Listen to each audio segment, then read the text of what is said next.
Hi friends, welcome back to our channel. Friends, ఈరోజు చీరాలలో మా అత్తయ్య వాళ్ళ ఊరికి వచ్చానండి. సో వాళ్ళ ఇంటికి వచ్చాము. వాళ్ళ ఇంటి దగ్గర నాకు తెలిసిన ఒక ఆంటీ ఉంటే వాళ్ళు ఇలా శారీస్ ఇట్లా చేనేత చీరల్లాగా చేస్తారు. సో అక్కడికి వచ్చాము. వాళ్ళు ఎలా చేస్తున్నారో చూద్దాము. ఇక్కడ ఒక ఆంటీ ఉన్నారు, వాళ్ళు చెప్తారు.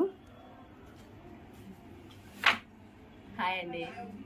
బాపట్ల జిల్లా ముత్యాలపేట చీరాల గ్రామంలో ముత్యాలపేట. ఇక్కడ మగ్గు నేస్తామండి మేము. కొంచెం కష్టపడతాయి కానీ రోజు చీర అయింది, చాలా బాగుంటుంది. ఇంకా ప్రాసెస్ ఎట్లా అంటే దారాలు కానీ అట్లా అడిగితే ఒకటి చెప్తాం. దారాలు కానీ ఇది అంచునా? ఇది పళ్ళు అండి, చీరకు పళ్ళు. ఇది బార్డర్ కింద, పవిన కింద వచ్చింది. ఇది బార్డర్. ఇదంతా దారము ఇవన్నీ చెయ్యాలి కదా ఆంటీ? చాలా లాంగ్ ప్రాసెసా? సిల్వర్. ఓకే, చాలా బాగుంది. ఇప్పుడు మా దగ్గర క్వాలిటీ మంచిదండి. ఇప్పుడు షాపుల్లో మటుకి పవర్ లో వస్తున్నాయి కదా, అవి బాగోవు. కానీ జనం ఎక్కువగా అవే కొంటున్నారు, రేట్ తక్కువ అని. ఇవి కొంచెం కాస్ట్ ఎక్కువగా ఉండిద్ది కానీ తీసుకోవట్లేదండి. కానీ వాడితే ఇవే బాగుంటాయండి, మంచి ఆరోగ్యానికి. కాటన్ కదా, బయట వచ్చేసి సిల్క్ కొత్త అనమాట. ఓన్లీ చాలా బాగుంటుంది. చీర నేసిన కట్టుకున్నా మంచిగా ఉండిద్ది. ఇప్పుడు మా దగ్గర కొనకుండా ఈ షాపుల్లోనే ఎక్కువగా కొంటున్నారండి. అవి సేల్ చేసుకున్నారు కదా, రేట్ తక్కువ అని. కానీ హుందాగా ఉండటానికి, కట్టుకోవడానికి, ఆరోగ్యానికి ఇవే మంచిదండి. ఓకే మేడం, మమ్మల్ని కూడా కొంచెం చూసి మీకు కావాలంటే తప్పకుండా అండి. మా వ్యూయర్స్ ఈ వీడియో చూసినగానే మీకు చాలా వరకు ఎంకరేజ్మెంట్ ఉంటుంది. ఎంకరేజ్ చేయండి అండి, తీసుకొని మీకు బాగుంటాయి, మంచి మంచి కలర్స్ వస్తాయి. అదేనండి, ఇప్పుడు చూస్తుంటే ఇంత కష్టం ఉంటుందా ఒక చీర మేత వేయడానికి? ఇప్పుడు ఏముందండి, షాపింగ్ మాల్స్కి వెళ్తాము, ఈ చీర బాగుంది, చీర బాగాలేదని అంత ఇదిగా చెప్పేస్తాము. సో ఒక చీర తయారు చేయడం అంటే ఇంత కష్టం ఉంటుందా? చేనేత కార్మికులకి ఇంత ఉంటుందా? ఇప్పుడు చాలా వరకు తగ్గిపోయింది ఫ్రెండ్స్ చేనేత కార్మికులకి. సో ఒక చిన్న వీడియో తీస్తున్నాను, చూసి ఇలాంటి వాళ్ళకి మనం ఎంకరేజ్మెంట్ చేయాలి ఫ్రెండ్స్.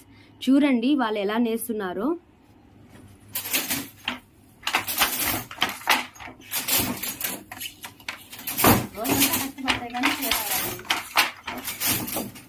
ఎన్ని రోజులు పడుతుంది ఒక చీర నేతేయడానికి?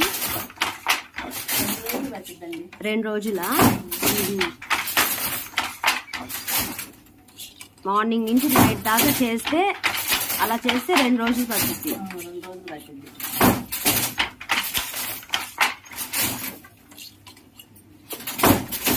పోగులు ఎక్కిస్తానికి గానీ ఎంత రిస్క్. కళ్ళు దగ్గర పెట్టుకొని చూసుకొని చేయాలి. అదే అంటే ఇవి తాళ్ళు పాడైపోయినా ఈ అట్టలు పెడితే డిజైన్ వచ్చింది అనమాట. ఈ ఎంత వస్తానికి ఈ డిజైన్. ఓహో, అంటే మనం డిజైన్ పెట్టే బట్టి దాన్ని బట్టి ఇక్కడ అవి తగిలియాలా? ఇది తయారు చేస్తారు. ఈ డిజైన్ వస్తానికి ఇది తయారు చేస్తారు, ఈ డిజైన్ వస్తానికి అవి తయారు చేస్తారు. ఓహో, మాట్లాడబాగంట.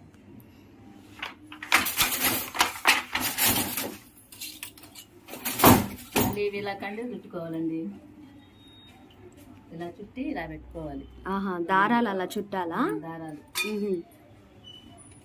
తర్వాత ఇది అదేనండి, ఇందాక నుంచి అది లోపలికి బయటికి పంపిస్తున్నారు కదా, చూశాను.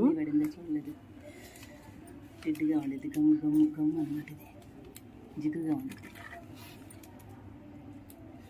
ఇలా చుట్టుకొని మనం బయట రాటం దగ్గర రాటం కూడా తీసుకో, బాగుండిద్ది. రాటం మీద ఇట్లా కండలు చుట్టుకుంటాము, ఇట్లా తెచ్చి ఇట్లా పెట్టుకోవాలి. దీంట్లో పెట్టినాక అలా వేస్తే అలా లాగి వాటికి అట్లా పోగు పడితేనే అట్లా 5 రోజులంతా అలా వేస్తేనే కదా అటో పోగు చీర అయ్యేది. ఎంత కష్టపడితేనే చీర అయ్యింది. కానీ చీర కొనుక్కునే వాళ్ళు లేకుండా పోతుంది. అవునండి, రేటు చదివి తగ్గిపోతుంది. ఇది తగ్గిపోయింది. ఏమో కాళ్ళు నొప్పులు కొట్టేసి సందకాడ దాకా నేర్చుకున్నా. వస్తువు దగ్గర ఫలితం ఉంటుందా, డబ్బులు కూడా పంపుతున్నాం. బాగా ఇబ్బంది పడిపోతున్నాం. మెటీరియల్ ఇస్తే మాకు ఇట్లా నేసేస్తాం అనమాట. ఆహా, ఫ్రెండ్స్ చూసారండి, ఇది చేనేత కార్మికుల కష్టము. సో దయచేసి ఇలాంటి వాళ్ళకి ఎంకరేజ్మెంట్ చేయండి. ఓకే ఫ్రెండ్స్, ఇలాంటి వీడియో మరెన్నో తీస్తామండి. Thank you viewers, thank you for watching.